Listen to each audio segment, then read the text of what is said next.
Good Friday morning, everyone. I am Chuck Ramsey, the Law Dog, here with you with the Weekend Big Show, powered by Law Dog Sports. And what a weekend it is becoming. A lot of basketball, a lot of all three levels of basketball, really, and just so much stuff going on. And we are here to talk about it with you on our YouTube channel at Law Dog Sports. Also, you can follow us on Facebook, Instagram, and Twitter X at Law Dog Sports. Go to the website and get links to all of our podcast pages, lawdogsports.com. Jeremy Schroeder, the ruler of the airways, joining me here today as he always does. And if you want to join in on the fun, we invite you to comment on our YouTube channel while we are live, and we will read your comment on the air. Jeremy, how's your week been? You said something about a vacation, but kind of a staycation, I guess. Oh, yeah, watching a nocturnal beagle all week. Up at 5:30 pretty much every morning. Yeah. That'd be the cool name of a punk band, Nocturnal Beagle. Oh man, it's not. I forgot what a pain having a beagle can be. But, she's a great dog. She's just sitting here looking at me right now. So obviously the Mihos are on vacay, and you're filling in as your dad duties. Oh yes. It's been an exciting week. I look forward to the day when I get to have grand dogs. You know, it'll be fun. Man, did you catch some tournament action yesterday, or were you tied up with a beagle? Oh, I was off and on. I started watching Justified yesterday. I guess I'm just 15 years too late. Yeah, I heard that was good. I never got into it. The Walton Goggins goggles, that's something we'll have to keep an eye on. But, well, as much basketball is going on, Jeremy, and we talk basketball a lot, and then baseball kind of jumps in early with us, and we do our best with that. And then I'll freely admit I kind of fade out by July. It's kind of just a hold off till the playoffs, or the trade deadline, we'll say that. And we've got some great contributors here over the years on the program. John Moore from the what is it again now? The Texas Rangers Weekly Baseball Podcast. There's an acronym in there. DLLS, I think, is in there. But anyways, we share his material as well. But also one that has been valuable to me, especially when I was sports director at KWEY, is the Sooner State Baseball Report. And I'm telling you, all three levels of baseball, you can get great information and scores, updates, and things like that. And the gentleman who is responsible for that is Newt Huntley, and he joins us here on the show today. And as I mentioned, he's been on the show before, but we would love to kind of make it a little more frequent, especially with collegiate baseball heating up. And Newt, just the first question before I ask you how you're doing is, does SEC baseball really just mean more? Well, they want you to think that. That's definitely for sure. But yeah, I think so. I mean, I really do. It's exciting to see the Sooners in that league and just to see the matchups they're going to have week in and week out. Yeah. So for someone who hasn't seen you on the show previously, talk about who you are and what you do with the Sooner State Baseball Report. Well, first of all, I'm just a big baseball fan, and have always followed the sport.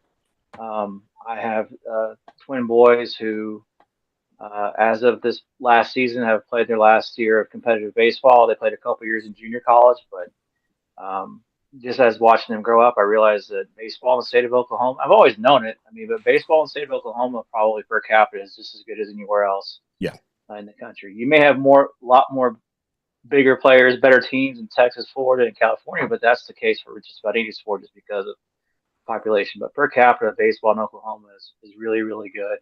Yeah. And, I just thought that it was really underappreciated in the last number of years in Oklahoma. So this was just a way of me doing that. It's a passion project that I do, and just try to cover and promote as much baseball in Oklahoma as I can. Yeah. What's your talent at getting up-to-date high school scores? Because I'm telling you, there was a time when, I was looking for a score of Rattan and Ravia or somebody down in southeast Oklahoma, and I would find it on your content. Do you reach out to schools to send you scores, or well, I don't want to give any of the secrets away, but it's out there. It's got a police scanner set up. Yeah. Yeah. No. Well, that police scanner is Game Changer, and Game Changer is a really good thing. Almost every single team is on that, and if you can find it, and just do it that way. One thing I pay a little bit extra. Go ahead. No, I'm sorry. Go ahead. I was just saying, I pay a little bit extra a month for it to get certain features, but everybody's pretty much on Game Changer, and then I've fortunately built up a good enough reputation that I actually have several small schools that will just DM me their scores after a game. Awesome. So that's pretty great. Cool. Yeah. When I was with Friday Night Finals at iHeartRadio in Oklahoma City, we, in all transparency, we just found scores online. You all right there, Jeremy? Yeah, duty. But they told me that back in the 90s, before the advent of social media and computers as much, that they used to call the police stations in a small town and say, what's your officer got a score out there of? So, and you mentioned Game Changer, and I utilized it a lot also. But what I found was, sometimes operators of the Game Changer didn't know how to shut off a game because of a delay, or you would see these incomplete. That still happens. It's amazing how many teams play 8 games from midnight to 6 o'clock in the morning. They're still in the bottom of the 5th innings. Yeah. Or they just, we forgot to hit exit game, or whatever. Yeah. It's just one button you got to press. But exactly, it's and if that's the biggest worry that you have of it, that's fine. But so high school baseball going on, and we might get into talking about some prospects that you probably are aware of. And you mentioned the state of Oklahoma, the competitiveness in the state of Oklahoma is just astounding. And once a team makes it to the state tournament in all classes of baseball, it just really amps up after that. Yeah, it does. And, this has been a huge week for high school baseball. You think people think of spring break, it's vacation time, but no, it seems like everybody is playing somewhere, and we have some big events here in Oklahoma, but it's been interesting. It's been a really, really busy week. Well, let's start at the top, and we'll kind of work our way down. In pro baseball, I know that I catch a lot of players with Oklahoma ties, or just flat out played in Oklahoma, that you feature on the website and your social media for playing in the majors. And if you can think of just some players right off the top of your head that listeners should look out for who follow the state of Oklahoma in baseball as far as major leagues. Well, I think the most interesting two jump out at mind. Jackson Holiday for the Orioles. Yeah. Stillwater kid. Obviously the Holiday family is royalty in baseball right now in Oklahoma. And going into starting with the club this year in Baltimore, started with him, came up with him last year. Joined about a month into the season last year. Kind of struggled, but towards the end of the season last year, started to figure it out once he got called back up.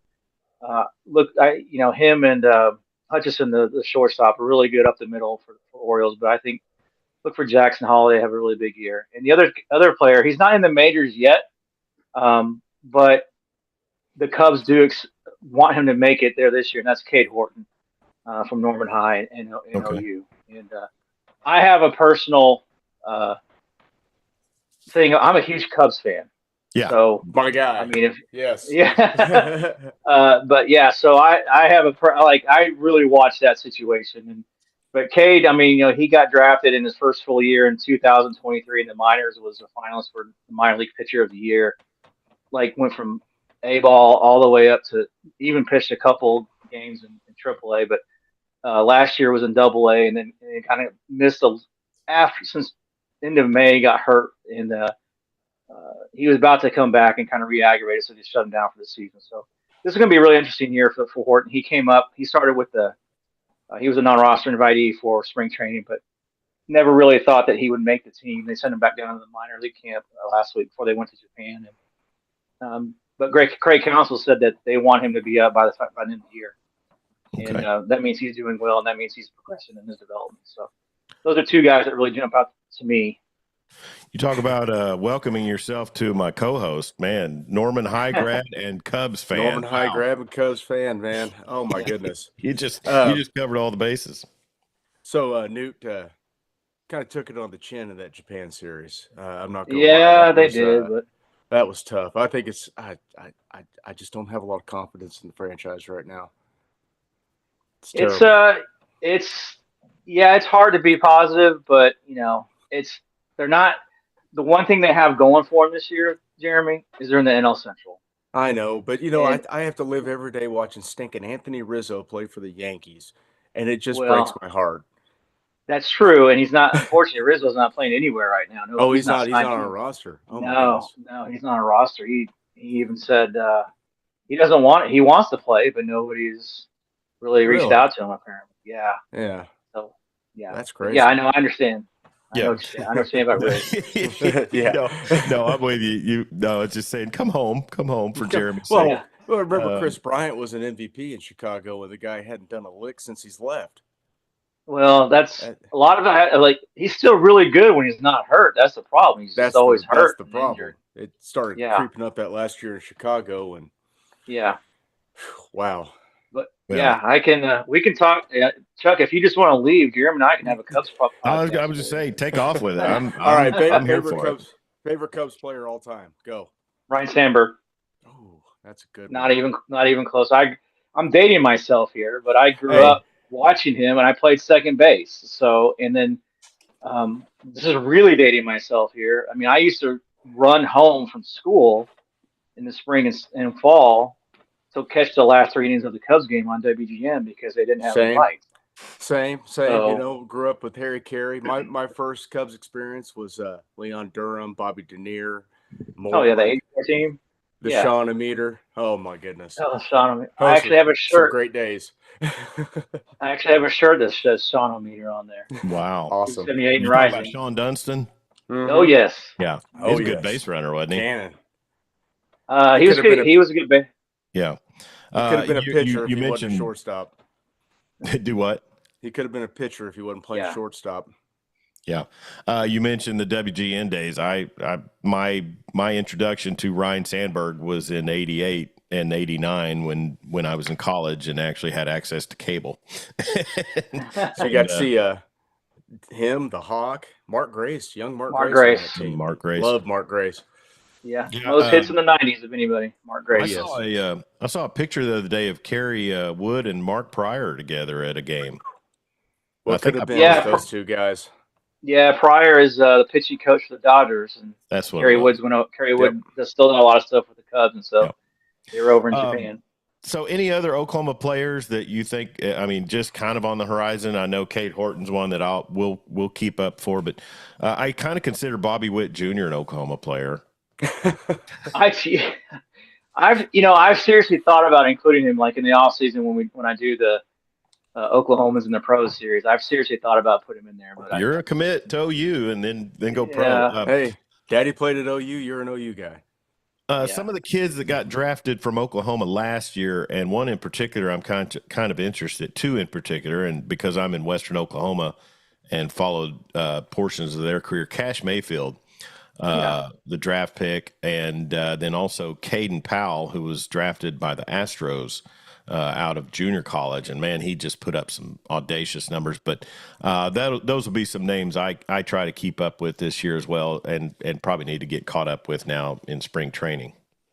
Yeah, Caden Powell, I mean, hindsight, him getting drafted is not a surprise with the season he had at Seminole. But I think getting drafted in the 6th round, for me, I mean, I didn't see anything leading up to it showing that he was that high in anybody's boards or whatever. And one thing I really learned the last couple of years is, like, I know in NFL, I think you're wise to not really believe anything you hear leading up to the draft as far as, this team likes this player and all that stuff. But the draft prospects, once you get past like the top 100, it's really just a crapshoot who team you're going to pick. But yeah, Caden Powell had a monster year last year, and that's definitely one that's going to be worth watching. I just hate the fact he went to the Astros though. So I'm a Astros divorcee. They were my team for years, and then it kind of just became too much. The trash can did him in. The trash can did me in. Trash And cans, then the kind of Astros. really kind of I've already forgot his name. The short guy, shortstop, Altuve. Second baseman. He kind of did it for me too. He just should have shut up and never spoke about it and just went on. We're visiting with Newt Huntley of the Sooner State Baseball Report. Be sure and follow them on social media, Sooner State Baseball Report on Twitter, and I believe Facebook as well. Correct? Yes. Okay. We're on Twitter, Facebook, Instagram, Threads, Blue Sky. There you go. And great, and also the website, Sooner State Baseball Report. Kind of a harvesting place that I found. OU and OSU collegiately, if so much optimism around the programs, depending on your perspective, but OU really is showing that they can compete in this SEC. They've got a chance to show it further, but Dallas Baptist seems to be the bane of all teams along I-35 corridor. What's up with that? I don't know. I mean, that's just one. I think it's just one of those quirky things, and it's not a bad loss if you lose to them, obviously. But at the same time, you would love to get a winner against them every once in a while. That just seems like a team with a bunch of guys that OU and OSU didn't recruit that have an axe to grind. Just seems like that. Always has. They actually have two commitments from signees from NOC Enid going there next year, and one of them. Kale Whiskers from played at Bethany. I can't remember the other kid's name, but yeah, it's interesting how they seem to do that. Well, we do have Bedlam baseball scheduled for April 15th. It's going to be up there in Stillwater at nice new facility. Too bad Oklahoma State's just didn't even crack your top 10 in the state this week. No, I mean when you lose games to Winthrop, not that. But if you look at Winthrop's not that bad of a team these last couple of years, but then they lost to what was it? I can't remember who it was on the weekend series. They got beat by last weekend. You're just like, what is up with that? This is a team that looking at OSU, they have a lineup now. I did see where this week where Miola announced that he is out for the season with injury, but they still have Nolan Schubert. They still have Brigham. They still have all these other guys that can hit. It just seems like their pitching just isn't consistent enough. They're still a top 25 program, to be honest with you, in the country, but their pitching just doesn't seem to be as consistent enough to crack that next level. Well, and we can talk more about the Pokes, or we can jump to real baseball and talk about this. No, I'd rather talk about this. No, I'm joking. I want to see OSU. No. I want to see OSU do well. But man, like I said, other than that game against Dallas Baptist and one in the series against South Carolina, they really come into this series versus Mississippi State beginning today with some mojo. Yeah, I mean they do. I think as much what I just said about OSU and their pitching doesn't seem to be as consistent. I think the strength of the Sooners is their pitching staff. And it's interesting. It was announced yesterday that Cam Johnson, the Sunday starter so far this season, is not going to be in the rotation this weekend. Apparently, he was sick last week. Tried to make the start on Sunday, didn't last, and then he made the start on Tuesday. But Crossland is going to be making the start on Saturday, and Malachi they're moving him back to Sunday. I'm sure Sooner fans will not be reading too much into that at all. But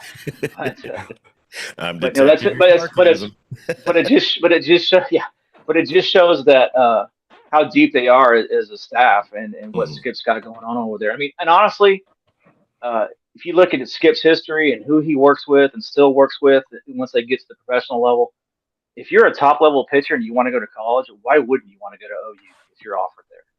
I mean, to me, that just seems like the place to go. I was going to mention that he's had really good luck developing these guys. Horton came out of Norman High, was great two-way player, and they've been very solid on the mound since he's been there. Good thing they got Reggie Willis to run that offense, so right? Yeah, that's true. Well, that's true. But yeah, go ahead. Go ahead, Newt. But no, I was going to say, but as much as we talk about the pitching, I think their offense has been better this year than we thought as well. Obviously, Carmichael is an All-American type of player at the plate, but they're getting. But like you said, Willits runs that offense. They call it chaos for a reason, and they just beat you a lot of different ways. Now his son is starting to hit the long ball a lot better. I mean, he found that he got more consistent towards the end of last year, but Jackson is his average may not be as high as other guys, but he provides some power for him. But Jason Walk to me at the top lineup has been really impressive for them so far this year, and he's really done a good job of being a leadoff hitter. I think he's been on base just I think every game he's played in he's reached base at least once, and he's provided some pop. I mean, he hit the Oppo home run to win it last Sunday for him in the 10th, and I guess he hit another one on Tuesday. So. Yeah, it's really exciting, and I think as the SEC schedule heats up, looking at some of the series they have coming up, March and April are just going to be insane when you think about it. Because as much as I've tried to back in the Big 12 days, try to poo-poo on the SEC, I mean, baseball wise, they can bring it to you 12, 13 deep. Everybody talks about SEC football and all the other sports, but if you look at it, the SEC is the best conference, I think, by far in baseball, and maybe they're better in baseball, I think, than they are football. And I think basketball this year was a one-off as far as how good they were, but consistently, baseball is the best conference in the country by far. Yeah. ACC is the second, and then it's Big 12 is not bad, but they're not close to the ACC and definitely not close to the SEC. No. Speaking of Big 12, when did Colorado reinstate their baseball program? Is that a trick question? No, that's not a trick question. I'm genuinely asking. If they don't have a team, they've got a social media page. Oh, really? Okay, I haven't seen that one. That must have been when they were out in the Pac-12 because they did not have baseball when they were in the Big 12 the first time. Yeah. What was it, Jeremy? We were talking about it. They played in a festival or something with Texas A&M. Yeah, and they said it was 216 bones in the human body, 217 when you watch Colorado baseball. Yeah, really. Which I didn't even realize they had a program again. Honestly, that's news to me. I haven't. Kyson Witherspoon for Oklahoma is listed as a top 40 prospect, and then also two-part question. What are the chances that he, is back next year, or does he likely go in the draft? Or also, Willits' son, Eli, at Fort Cobb, and Fort Cobb is just tearing it up once again in Class B baseball. Any chance he lands on campus in Norman? To answer your question about Kyson, he's a senior, and I don't think he has a COVID year, so I think he's definitely going for sure. All right. And unfortunately, I think that's going to hurt him in the draft because he doesn't have the option to go back, and so they won't draft him as high. But I saw on some draft board the other day that he's cracked the top 10. Okay. So he's going to be a first. I'm not trying to poo-poo you, but he's listed as a junior on the website. So. Oh, okay. I mean, him and Malcolm. I could be wrong. Yeah, you know what? I think you're right. Right. I know he came from junior college, and so I just automatically assume he played 2 years in junior college. Oh, no. You can't assume that anymore. They get 4 extra years after junior college. Yeah, you're right. Yeah. I'm still my old way of thinking. But no, you're right. Once you say that, I remember seeing that now. But no, he's not coming back. Okay. The slot money and even if he goes like into the second or third round, which I don't think, if he goes in the second round, I would think it'd be the upper half of it. But say he drops to 3 or 4, he's going to sign for higher slot money than that. He's just too good. He's got too good a mechanic, too good at pitches. You listen to Skip, Malachi has just as good stuff, but the results aren't there. But so I don't think either Witherspoon player is going to be back next year, to be honest with you. Okay. As far as Eli Willits goes, a chance of him making it to Norman, I guess there's always a chance, maybe. Yeah. Because his dad and his brother are there, and his brother's not draft eligible, and he said he reclassified this year so he could play with him. But when you're a top 10, top 15 draft prospect, if you get drafted there, the chances you making a campus no matter what just aren't very good. And I think Lindy's has him at 25 on their prospect list, and Kyson was 35. Nolan Schubert of Oklahoma State, and then also Ethan Holiday, younger brother of the other Holiday. And what was his name again? My memory is just Jackson. Jackson Holiday. Yeah. Yeah.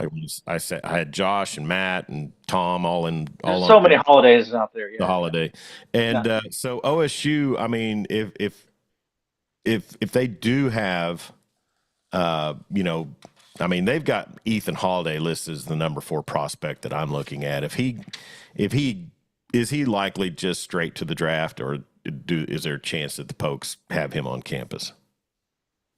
Again, it's like Willett. So I think the chance of him making it at OSU is even slimmer than Eli going to OU. Mm-hmm. You say he was number 4 on the list. You looked at all the other ones I've seen. He's number 1. Oh, wow. So, and then with the history of his brother, just 3 years ago being drafted number 1 and going straight. Yeah. And his dad having the experience in the majors and can help him with that. I just don't see him making it to Stillwater at all. That's an interesting concept, and you probably follow this and can kind of clue us in on more. So, this draft process, if you're Eli Willits, and let's say you're looked at number 15, what's the salary parameters? What's the outlook for your first season? What can you kind of guide us through what a young man is looking at for something of that nature?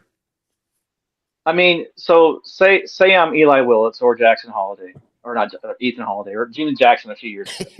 You get drafted in the first round, and you're offered that contract. Unless you progress, think about it. You're that young. You're going to spend, unless you're Jackson Holiday, who just rocketed through the minors, you're going to spend at least 3 years in the minors, probably. Okay. So you're going to be 21, 22 when you get out of the minor and hopefully make it to the majors. And then you're still on that rookie deal. And then you've got 6 years in the majors before you can actually go to free agency. So when you're 18, 19 years old and you're offered that much money, that might be the last time you ever get offered the chance to make that much money in your lifetime. So I know we want to say that money isn't everything, but that's generous. When you're that young, and money is everything at that point. I mean, if you have a chance to sign we're not just talking about $1 million. We're talking multi-million dollars. We're talking 10 figures, over number of years and all that stuff. So, that's how I would look at it. My wife is an educator. We talked about when our boys were growing up. We never, discussions like that. She's like, well, I want him to go to college. Okay, but why do you go to college? So you can get a good job. When you're 18, 19 years old, you get offered multi-million dollars. You don't need to go to college. No. At that point. I mean, so. And a lot of these. That's how I would look at it. And a lot of these franchises build a college education into that contract. Exactly. So yeah, you are going to have that opportunity. Just not to play baseball. I remember from the 90s, wasn't it Vernon Maxwell, Jeremy, from Midwest City, signed with the Yankees?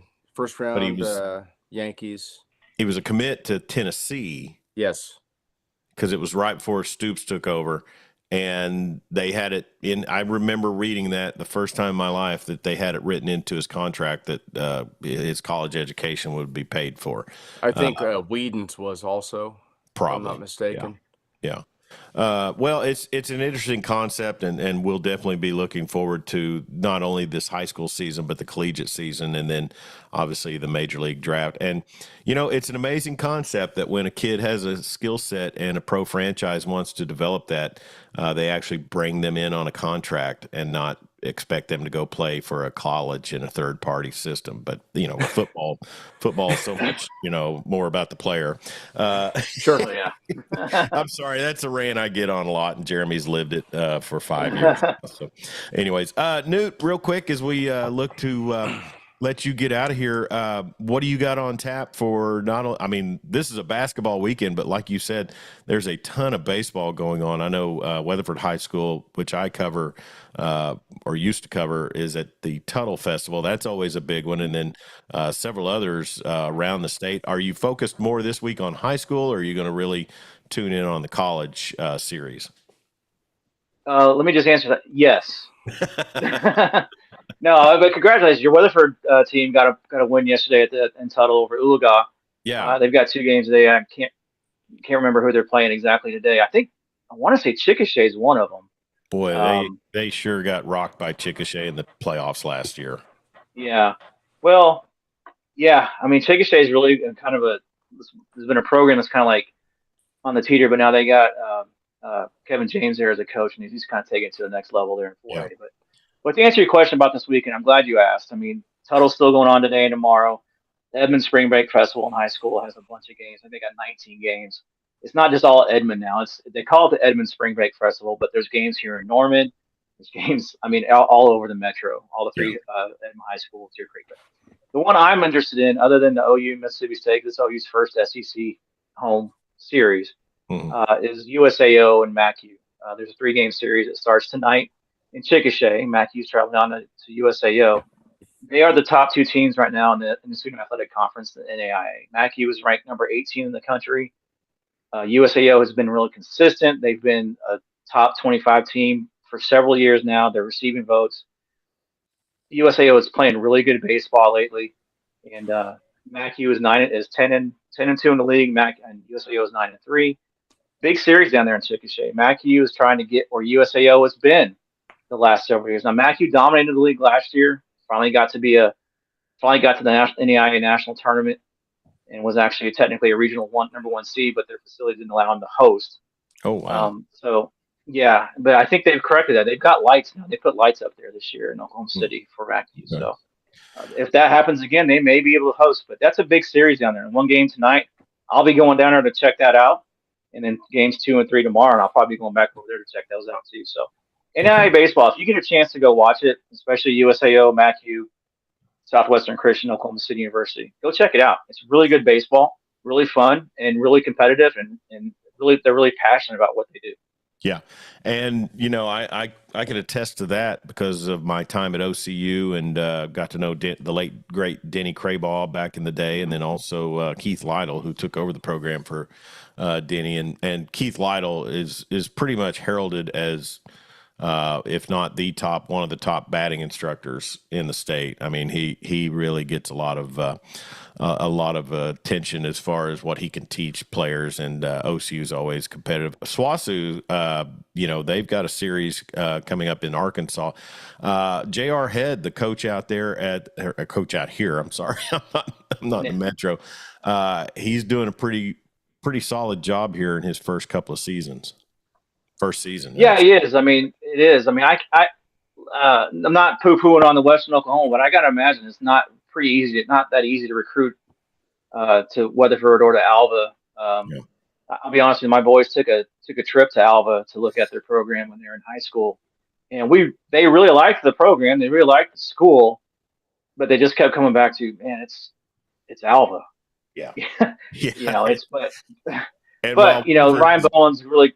Go ahead. While Weatherford is out west, you're 45 minutes to Yukon and a Chick-fil-A, and I know that's important. Right. It is, but you know, but no, they're doing a really good job. One of my boys' teammates when they're at Redlands, Tyson Eastwood, he's playing third base for Bulldogs over there, and he's having a really good senior season for him. So yeah, they're really good. I mean, I think they're better this year than I think maybe some people were expecting. Yeah. The GAC is really interesting. You've got Harding at the top, and then second place to 10th place is separated by 2 games right now in the league. And the top 8 teams make the conference tournament, and SWASU's in that mix right there, in that middle group right there. That's all you can ask for most of the time is just be in the mix. I mean, and I think in Division II, it you know lends itself to be you know, just get into the tournament and then see what you can do. But anyways, well, I tell you, man, we could talk baseball for a full hour. but I know you probably got things to do and stuff to cover, and with the website and the social media, man, you get so much out there and so much done. And it's just impressive to have that one central area or that one central place where you can really find out about Oklahoma baseball. Well, I appreciate that, and like I said, it's a passion project of mine. I have a lot of fun doing it. Sometimes I feel like you do it too much, but you know what? It's just, I mean, some people like to read, some people like to do other things. This is what I like to do. So yeah, and if I focused more of my attention and energy on this podcast instead of losing golf balls at Romano's, I'd probably have us further along. So, anyways, Jeremy, anything for Newt Huntley before he checks out? I think we're good. All right. Well, listen, man, love to touch back with you maybe sometime before the NAIA and Division II playoffs. Also, anytime around the high school playoffs, we can do. I've got my Western Oklahoma Sports Night podcast where we kind of focus more on things out here, but we'll definitely keep up with your content online and also promote you as best we can and get people steered towards the website and your platforms. All right. Well, thank you guys for letting me come on. Appreciate it. Thank you for taking the time. And man, it's great to talk to somebody who knows what they're talking about. Always nice to talk to another Cubs fan. Yeah, fellow Cubs fan. Yeah, Cubs fan. How about that? I don't know if I know what I'm talking about, but I can BS with the best of them. How about that? You do. Nice.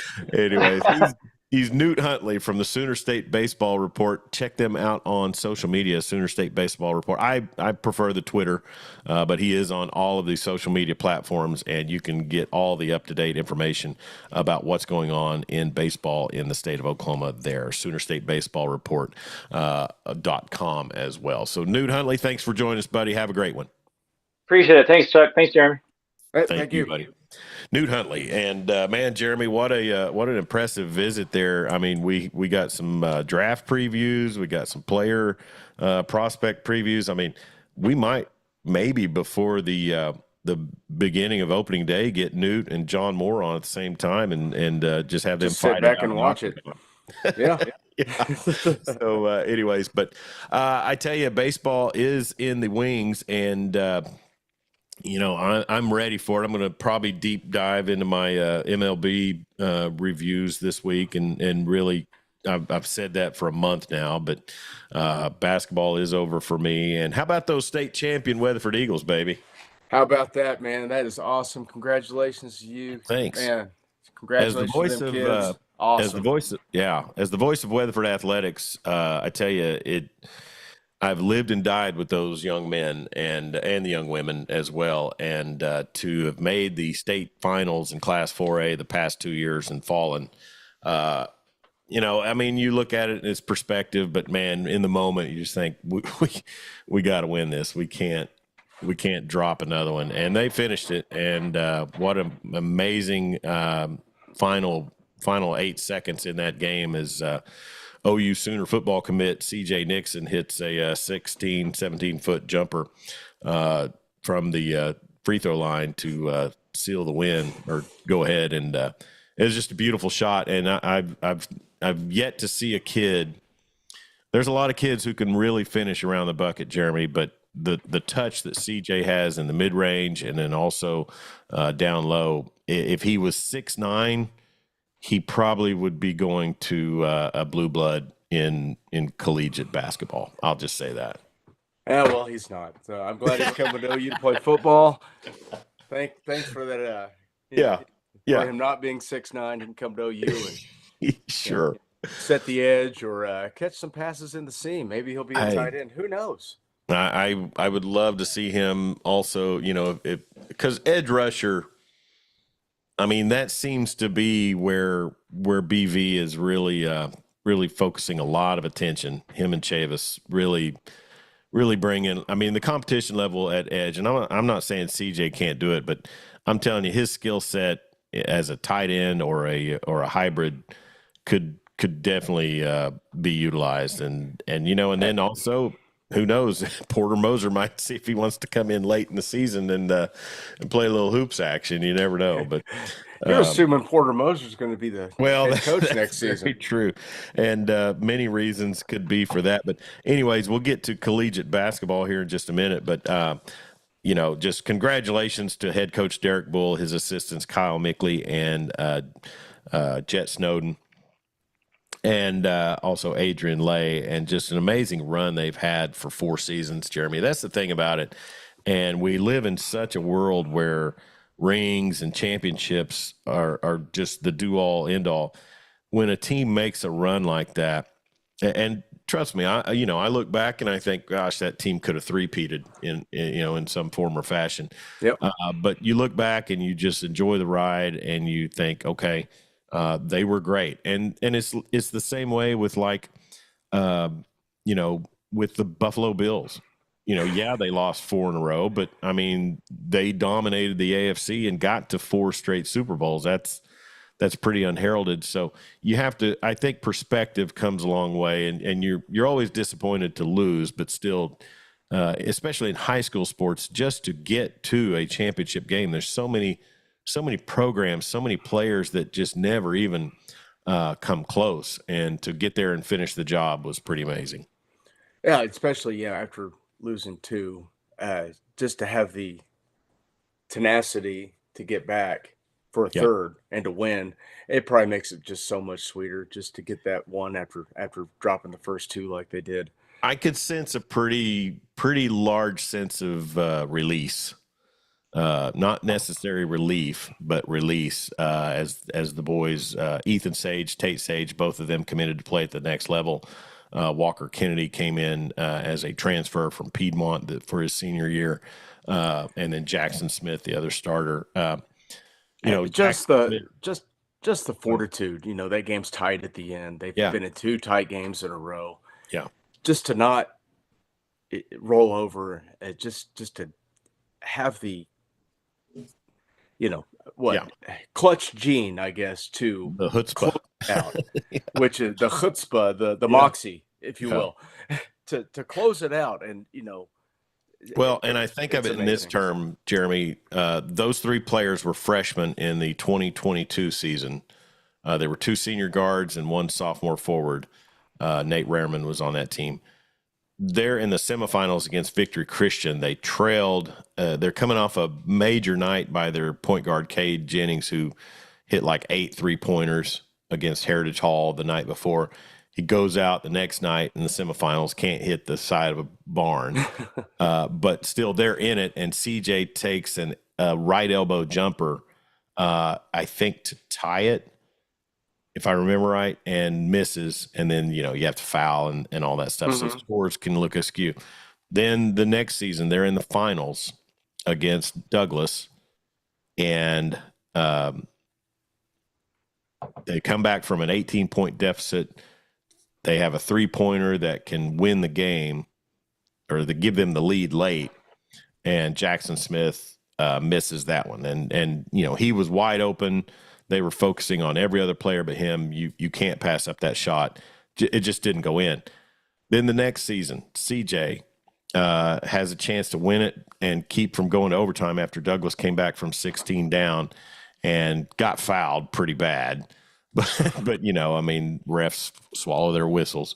But anyway, CJ can't hit the shot to win it at the end of regulation. They go in overtime and fall. And then this year, he had a 6'7" guy who's got a major wingspan in his face on that shot. The kid from Crossings knew CJ's spot. He came right to it. Yep. But he got the shot up and it went in. It was just beautiful. So just an amazing run for me as a play-by-play also, because just to be a part of that much success, especially in my first legitimate a real play-by-play sports job, has just been an amazing turn for me. So I can't discount that. But anyway, congratulations to the Weatherford Eagles. And the YouTube feed that I have, Jeremy, keeps showing Newt Huntley. I don't know if it's not updating or what. I don't have that. We do have Dan Narva checking in. He says he remembers Cade Jennings. So thanks for checking in from Michigan, Dan. And Dan's Dan's rival, the Michigan Wolverines, got past who was it last night? Oh gosh, dang it! Let me pull up a bracket. Look what you did to me. I guess it's updated right, but there for a second when I pulled up the YouTube live, it had it still had. I just had to scroll all the way to the end. Let's see, college basketball.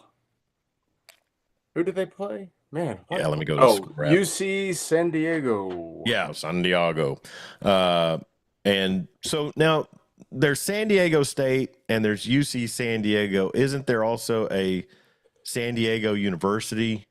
I want to say UC San Diego is San Diego, but okay, would they be the same? I don't know. It could be. It's all part of the UC college system. Yeah. Okay. Maybe. Who knows? Yeah. So a lot of action yesterday. I was forced to focus on the Arkansas and Kansas game, but it really kind of was probably the must-see TV of day one. And it really didn't disappoint. I mean, two teams got out there that have disappointed their fan bases throughout the season, and then one team came away the winner, and that's Coach Cal and the Arkansas Razorbacks. I was a little shocked by that. I picked Kansas. I picked Arkansas.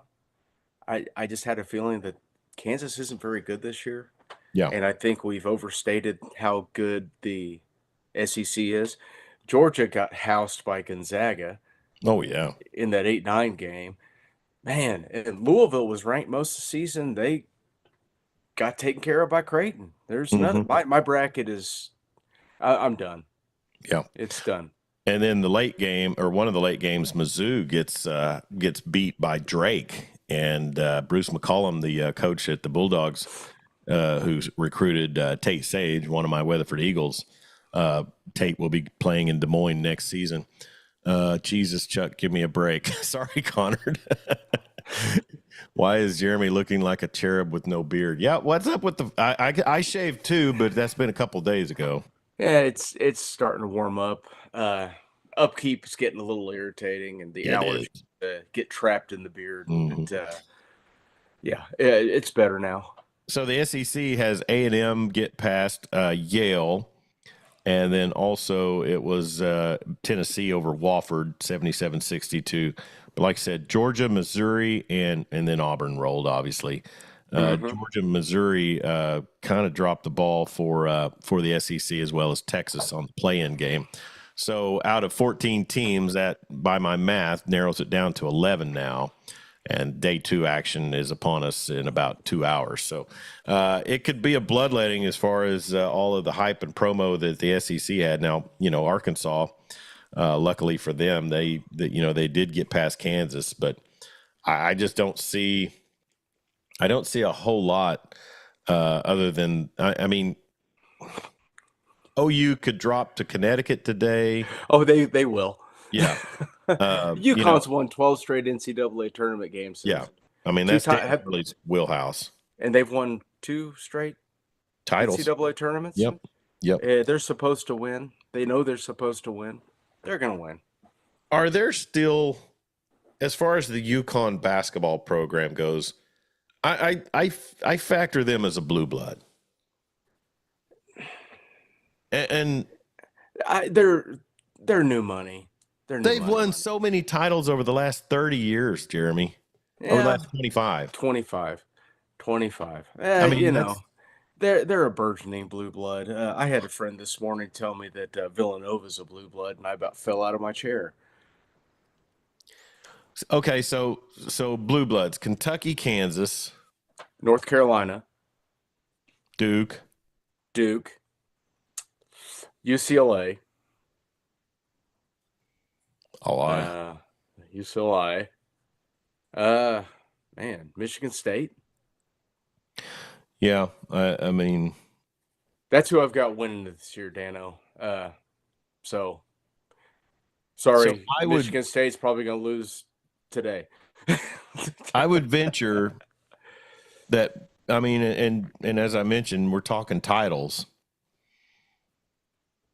I would put UConn as a blue blood over Kansas And I'm sorry, Dano, but over MSU. I mean, that, like you said, new money is still money. And to me, Yes, but the definition of blue blood is old money.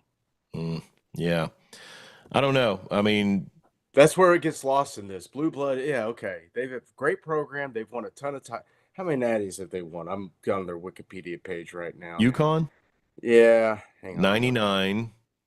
Okay, let's see. Championships, 99. Oh, they have 6 natties. Six natties. So in the past 25 years, 26 years, they've got 6 natties. Yeah. That elevates you to blue blood status in my book. They never made a Final Four before 1999. Yeah, they were in that remember the old Big East? Yeah, I remember the old Big East. I mean, it was tough sledding in that. And only made, hold on, they're not a blue blood. They're not. One NCAA, one Elite Eight between 1964 and 1990. When did Calhoun get hired? 90? I want to say in the 90s. Mm-hmm. It was definitely in the 90s. And he won what? 3, 4 natties? No, 3. So 90 would be 35 years ago, right? Yeah. So that 2014 national title, Kevin Ollie was the coach, right? Mm-hmm. Okay. And then 23-24 is the guy they got now. Hurley. Yeah. They've made a ton of NCAA. Yeah, okay. They just didn't make it. Their first NCAA tournament appearance was 51. They didn't make an Elite Eight till 64. But they started out in the Sweet 16. We got some comments rolling in. Dan Narva, I think that can happen where computed strength of other teams in a conference gets upgraded based on having other top teams. So perhaps conferences can be overrated or underrated. And he gave us an example. Sorry, Dan. Let's see. I hedge on MSU. This is Dan again. He hedges on MSU as a blue blood because their success is under only 2 coaches. We didn't invent basketball like Kansas or grow. See, I mean, that's where I get into this. You know how I stand on records before integration, right? Yeah, sure. Rupp was a notorious racist.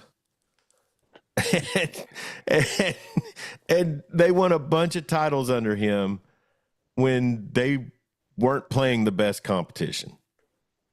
So I'm not here to do a reckoning on historical facts about college basketball, but I think when you're talking blue blood, yes, Kentucky can go recruit in ways that other programs can't. But I would think, 3 coaches with 3 national titles at UConn, that elevates them mighty quickly in my book. Yeah, that's a lot. They have more national championships than Kansas. Can you believe that? I believe it. KU only has 4. Yeah. And one they stole against OU in 88. But, that's the weird thing about college basketball. A Final Four appearance is almost as good. Yeah, I mean, it doesn't feel good because, my world kind of went tumbling from, March of 1988 till present day. I mean, what little success have I enjoyed from the OU Sooner athletic program? What, 3 or 4 Final Fours is about the high point? Yeah, and a national title in football. 2 straight Big 12 championships. Once in my adult life. Tournament championships. I mean, it's been more disappointment than glory. We got to watch paint dry under Kelvin Sampson. Man, there was who was it I was watching, and I just thought, oh gosh, this looks like Sampson ball. 10 minutes and 15 seconds without a field goal against Missouri in the Big 12 title game. I think Drake was doing a little bit of that last night, just really letting that shot clock wind down, Oh, my goodness. It's rough. But anyway, so tournament day 2 going on today. Yesterday, I thought was interesting in the fact that, like I said, these mid-majors really come to play. And even if because to me, I thought Texas Tech was going to get took to the house against North Carolina Wilmington. I mean, they shot, and Barkley was ripping them at the half.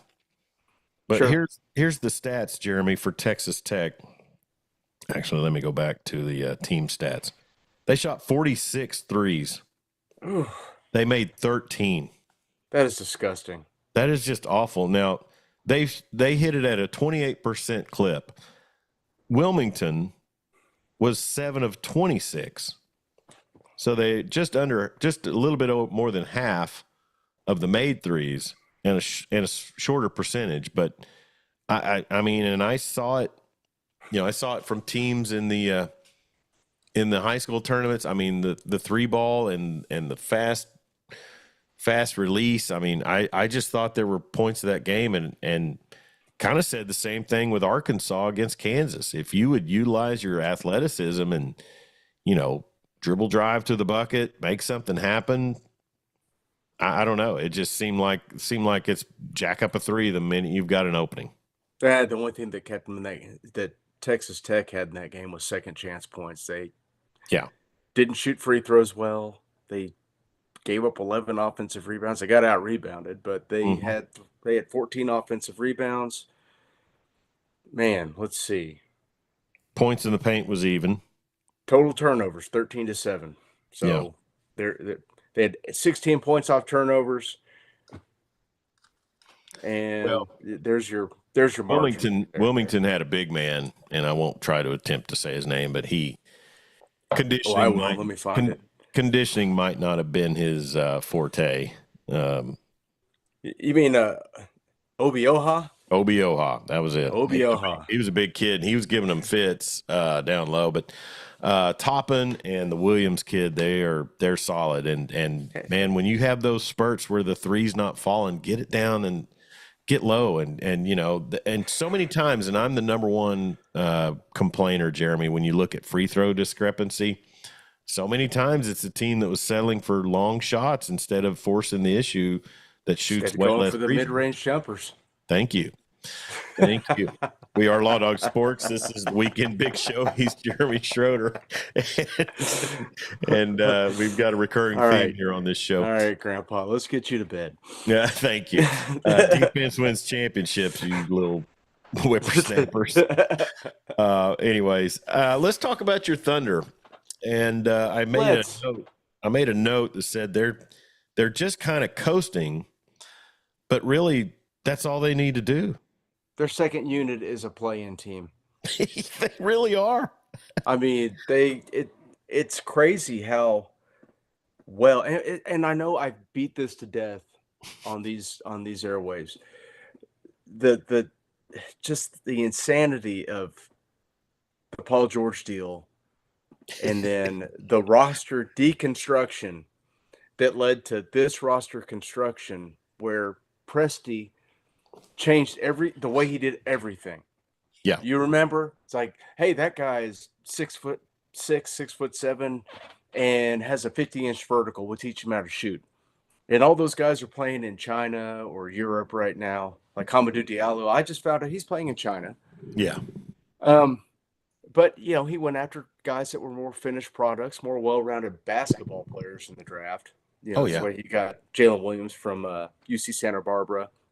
Aaron Wiggins from Maryland. Guys are just who can shoot and have more rounded games. And, oh, my gosh, it translates to the next level if you give them minutes. The hell you say. Wouldn't you say that I would call that the Jalen Brunson effect? Yeah. I mean, Dallas gave up on him way too soon, but they give up on everybody way too soon. Dude came from a high-end program, or a very solid foundational program, plays ball, scores, at a nice pace, but also it's not rocket science. You can spot a ball player. I'm sorry. They make it way harder than it needs to be. Oh yeah. And that's why how they do everything on the court, how they move without the ball, how they get to their spots. You can find a ball player. And that's why we've totally whiffed on, discounting Bronny James. I mean, he had 17 the other night. Was that in a G League game? No, it was against Giannis.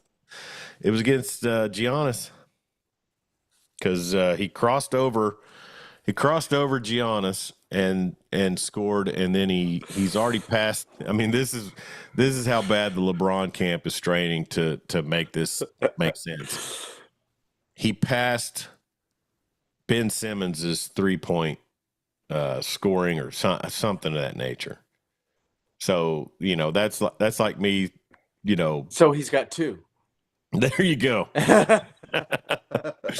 But I saw it on a headline on Microsoft, and I was just like, what is the stretch that they have? I mean, where is the limit of the stretch that they will make to try to make this Jagaloon?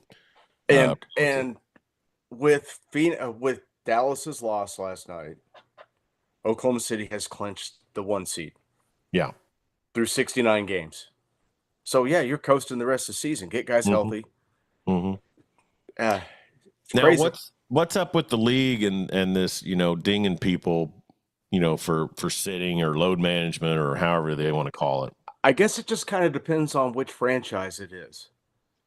You got a Tuesday night game in Oklahoma City in a game you won, not on national television. Yeah. And they're dinging OKC for sitting guys that a couple of them are legitimately dinged up. And Shai Gilgeous-Alexander had played every game up to that point. Yeah.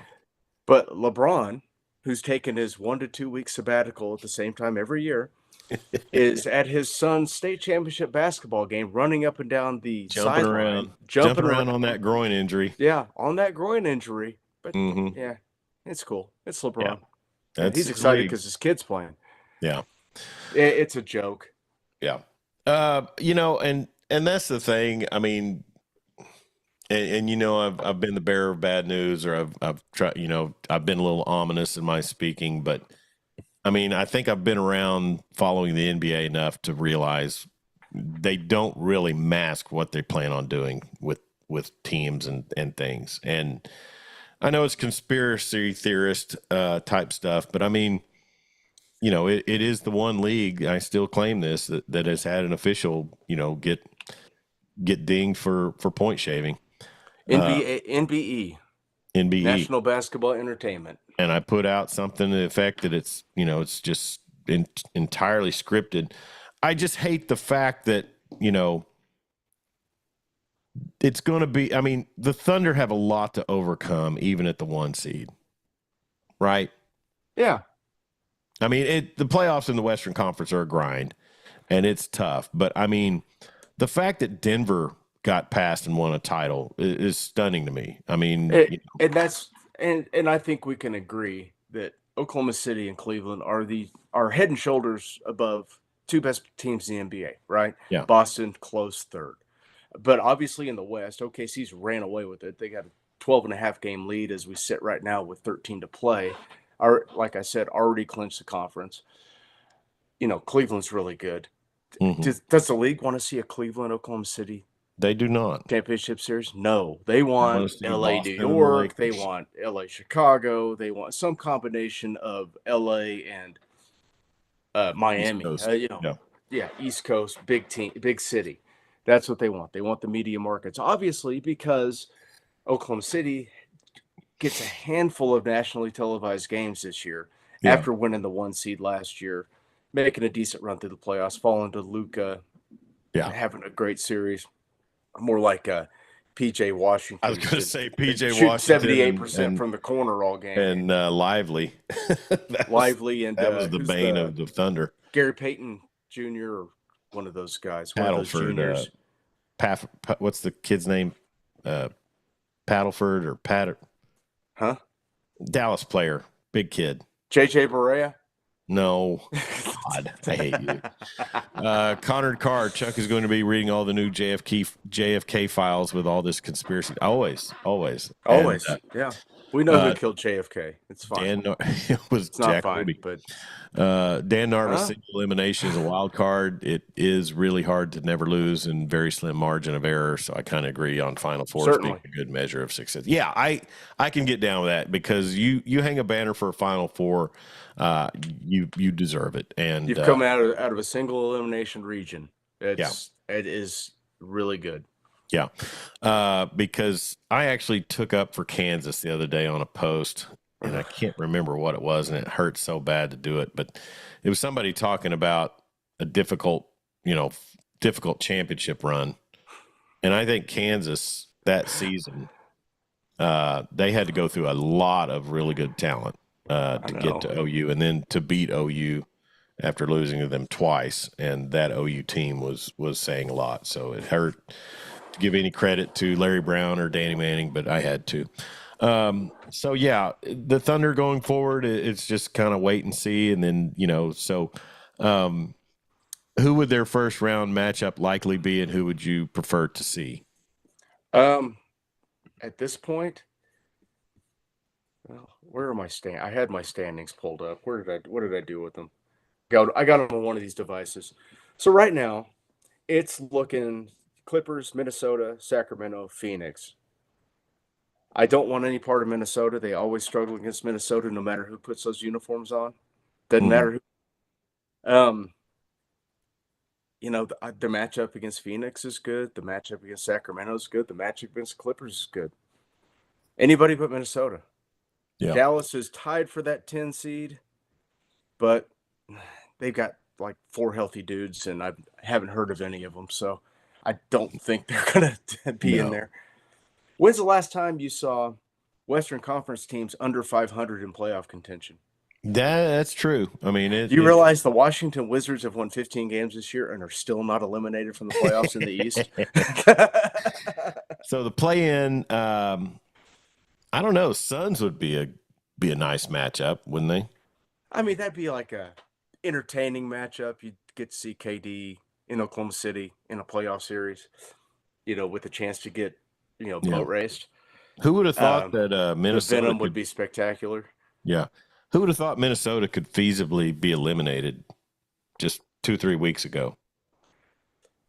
No kidding. I mean, their last 10, they are 8-2. So not Minnesota, but they're in the 8th seed. They're 6.5 games clear of falling out. So I think they're probably going to be. They have to play in the play-in, right? Yeah, they have to play in the play-in. Yeah, I mean, and anything can happen in that. So. Didn't they play in the play-in last year? Because they were no, that was New Orleans. I don't know why I get those two mixed up. Rockets scare you at all? I mean, I know they're a 2 seed. It would be, down the road, but they've got a good team. I know they beat OKC once this season, but haven't beat them since. And it was a huge game for them in Houston. They give me pause just because they are long and athletic. How is Memphis still? How is Memphis still in their position? What do they do? What do they do that tells you they are not a play-in team in the West? Hell, they win games at better than a 500 clip. They've been really good at home. They're they made their hay against the East, it looks like. I mean, they beat the Lakers early, but then they fell to them in November. Haven't played them since, but I mean, real early. It's not the old grindhouse days with them, but not long ago, they were the 2 seed. And they have steadily fallen down to the 5. When does LeBron come back to secure the Lakers' position to avoid Denver? Next week? Would it be? Yeah, it'd be the 4-5, right? Yeah. Is it 4-5? Mm-hmm. So, I mean, right now they'd be playing Memphis. Yeah, that's the playoff picture I show, but I mean, they're going to want to try to time it right, correct? Mm-hmm. I mean, to land on OKC's side and try to avoid Denver. Oh, they definitely want to avoid Denver. They do not match up with Denver well. They don't have a big guy that can handle Jokic at all. Mm-hmm. At all. Yeah. And, you got Vanilla Mamba is trying to keep him afloat out there, but. Exit question, Jeremy. When healthy in this last stretch, do you get your regular starters out there to get some cohesiveness that you're going to run into the playoffs with? Last 5 to 10 games, starters need to play regularly. Yeah. If everyone's healthy and they've had time to sit, good Lord, man, how bad is that? Who did they play the other night? Charlotte or Philly. How bad is that Philly team? I know they are firmly tanking, but dude, you got no pride. They have no player. I mean, isn't Maxey out? Tyrese Maxey's out. Paul George is, He's taking done. he's already in Cancun. Yearly, it's the Paul George tango. We learned that in Oklahoma City. Yeah. Clock turns to March. That elbow's going to act up. That knee's going to be bothering. He's got hand issues. Quentin Grimes led the Sixers the other night with 28 points and 2 rebounds, and I could not tell you the rest of the players for the Sixers. Yeah, they are extremely Justin bad. Edwards, But OKC O'Shea had Brissett, one starter playing. Gershon, I don't know. Yeah. OKC had Chet and the backups going and just absolutely crushed them. Yeah. Dylan Jones got the start for OKC. Dylan Jones and 11 points and 5 rebounds. So it was a G League matchup at the at Philly. But but they got Aaron Wiggins out there, and he got stretched out and got 26. So I wish, I don't know, I've got to get off my butt, Jeremy, and go ahead and get FanDuel. Yeah. So that I can catch these particularly the first round games, and then the wife and I, we get such a kick out of watching the post game with those players, and they are a lot. The way they jack with Nick Gallo is pretty hilarious. Yeah, one thing you need to watch for is when is Daignault going to start setting his, start experimenting with his playoff rotation. Whittle it from 12 down to 8. Who gets the bench more? That's kind of what I was going at. Who falls out?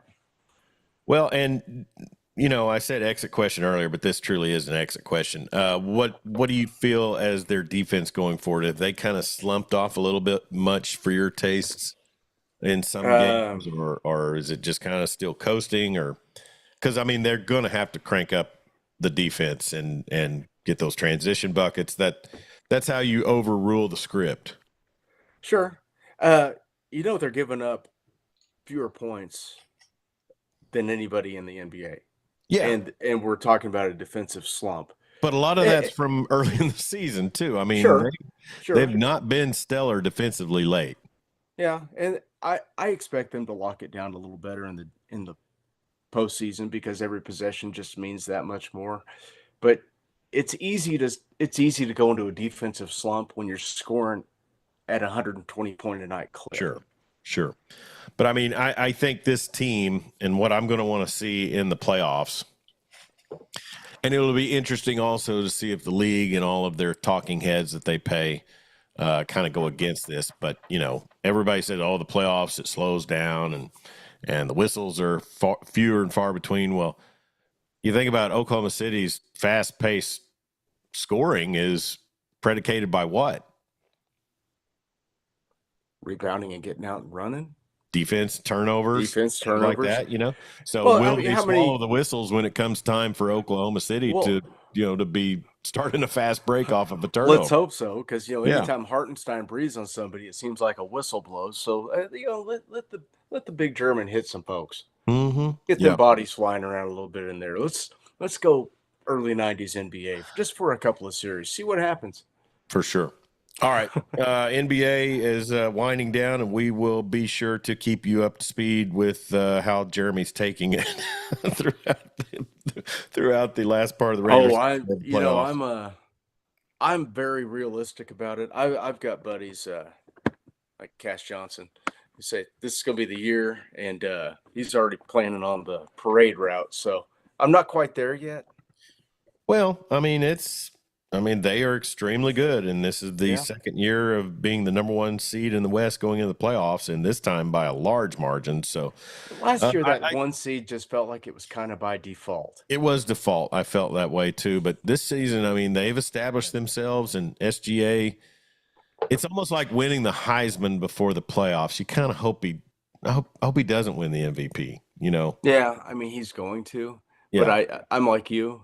I wish they wouldn't give that out until either A, the guy's eliminated, or B, till after the finals. Yeah. Because it doesn't matter. There's no draft involved in it. There's nothing involved in it except you get a trophy and make a little speech. Yeah. Tournament action today. We'll be following that as well. Looking at the slate, the 9-8 matchup against Baylor and Mississippi State is kind of interesting. Mississippi State a 1.5 point favorite. Alabama will roll. Well, I say Alabama will roll. There's always a 2 seed that gets beat. I don't know if Robert Morris has it. I don't know this Robert Morris guy, but I don't think he's going to be able to, go 1-on-5. Roll Tide. Roll Tide. Iowa State, number 3 seed against Lipscomb, Memphis, and Colorado State. That'll be interesting. I think I had Colorado State taking that one, and that would be a pretty good upset. Duke and you got to judiciously pick 12-5 matchups because that's typically where your upset falls. Mm-hmm. Ole Miss, North Carolina, Chris Beard and Hubert Davis. North Carolina looked like world beaters the other night, and we'll see what they do against the SEC. But it looks like Carolina has got a point and a hook favored on that one. Well, I'm sorry. I was reading Conard's post about our friend Cash. Oh, you tell Cash that the Thunder will win it when he works a full week without calling out. Wow. Well, joke's on you, buddy. He just did that. Yeah. Coming from a guy who hasn't worked on site in how long? Hasn't had to put on pants to work in 2 years. That's what you said. Maryland is a 4 seed. Man, when did Maryland sneak up and become a 4 seed? That's pretty stunning to me. That ACC bias. Dan Narva's Michigan State Sparties they take on Bryant. And that's scary to me. They are from the America East Conference. They're 9-1 in their last 10. And that just has the makings of a Loyola Chicago or one of those things. Give me that Porter Moser crash out here. Of course, High Point. I saw High Point ruined a lot of brackets yesterday. Who did High Point beat? Let me go. Clemson, that's right. And a few Clemson. No, that was McNeese, Chuck. Oh, McNeese. That was McNeese. High Point got beat by Purdue. Oh, okay. My bad. McNeese, yeah, and former Clemson graduate there on the Cowboys and for the elimination of the Tigers. So, and then Oregon and Liberty. So that'll be the late one. But man, it's just so much fun to be sitting and watching basketball. I don't necessarily watch that much in the afternoons anymore. That's kind of prime nap time. But the evening games is so fun to see them go back and be on. The local news has to wait till 11:30 to be on most nights or during the first 2 days of the tournament. So brings back good memories of when I was a kid and I would turn on my television in my room very stealthily and listen to Gary Bender and Billy Packer call like a Pepperdine and UCLA game or something on the West Coast. So anyways, so tournament action going on, NCAA tournament, and then also the NBA still looking to wind down, and then also baseball is around the corner. I think I will shoot to see if we can do a big baseball preview episode with Newt Huntley and maybe see if John Moore can jump on from the Rangers podcast. So a lot of great baseball action coming up, and we're going to try to keep up with it as best we can. We may. What do you think about fantasy baseball on the Law Dog stuff? Man, I think that'd be hard to keep up with for me. It is hard. That's a lot. That's a lot of games. I hope you just do it weekly. Learning is hard. Aggregate by the week because 162. Yeah. You just got to sit by the there, week, right? You check it. I mean, if you see something, then you go to it because I start out strong, and then I think the last time we had a Law Dog Sports Fantasy Baseball, I think a gentleman won it who just kind of jumped in and actually paid some attention. Last comment, Dan Narva, Middle Tennessee State, 2016, and then said the Bryant coach is Phil Martelli Jr., whose dad was assistant for Jawan and actually made Michigan better. Connor Carr, fantasy baseball is a slog. It is a bit. What's funny is I see this advertisement on the back side of a publication that I purchase. And it says build your dynasty and pursue the pennant, and it looks like it's got dice involved and playing card. I mean, I my God. almost thought this was an ad from 95 or something. Is that like rotisserie baseball? Yeah, it is. I guess that's what it is. A modern baseball dynasty is a rare thing, and so is a great baseball simulation game. So do you roll dice for 27 outs? That sounds like a nightmare. Yeah, we better get out of here. But we do have the Law Dog Sports bracket contest going, and then also Connor Carr, you are due a Law Dog Sports T-shirt for winning the fantasy football league that will be coming your way. I promise. So anyway, hey, send him a medium to hold him over. Goals, man. It's all about goals, right? That's right. You can get into this. That coming from this guy who's sporting a 2X right now. So, anyways, all right, Jeremy. Anything else before you get out of here? I don't think so. Got a big game against the Hornets tonight. OKC's a 19.5-point favorite at home, and still have multiple people listed as out. Wow. Such exciting product that they roll out here before the playoffs, and just an amazing run by an amazing league. I'll leave it at that. But I do root for your Thunder, for you and for Cash, and for all the Thunder fans. So, anyways, and at least just make a final. Oh, yeah. Get them in the finals. It's been 13 years. We need to go back. Yeah, and the tax boost for the city of Oklahoma City might purchase some new lights at the new big house. I don't know if you heard about my light situation last Friday during the winds. Yeah, I did hear about that. We had a lot of delays. I was going to text you, but I thought you might have had your plate full anyways. And I don't know if it was a situation where the power outages were that long, or it was just the lights taking that long to warm up. Anyways. Right. Yes. Yeah, yes, and yes. We want to thank Newt Huntley from the Sooner State Baseball Report for joining us and giving us a lot of great information on baseball in the state of Oklahoma. Be sure and follow him on Twitter and all other social media platforms. Also, the website, SoonerStateBaseballReport.com. And then also, Jeremy Schroeder, ruler of the airwaves, joining me once again. I am Chuck Ramsey, the Law Dog. Be sure and listen to our podcast at your convenience on SoundCloud, Spotify, Amazon, and Apple Podcasts. This video will also be uploaded to YouTube at our YouTube page, Law Dog Sports. Leave us a message on our website, lawdogsports.com, and follow us on Facebook, Twitter, X, and Instagram. Be safe out there. Don't text and drive, and sure don't drink and drive. And we will talk to you real soon.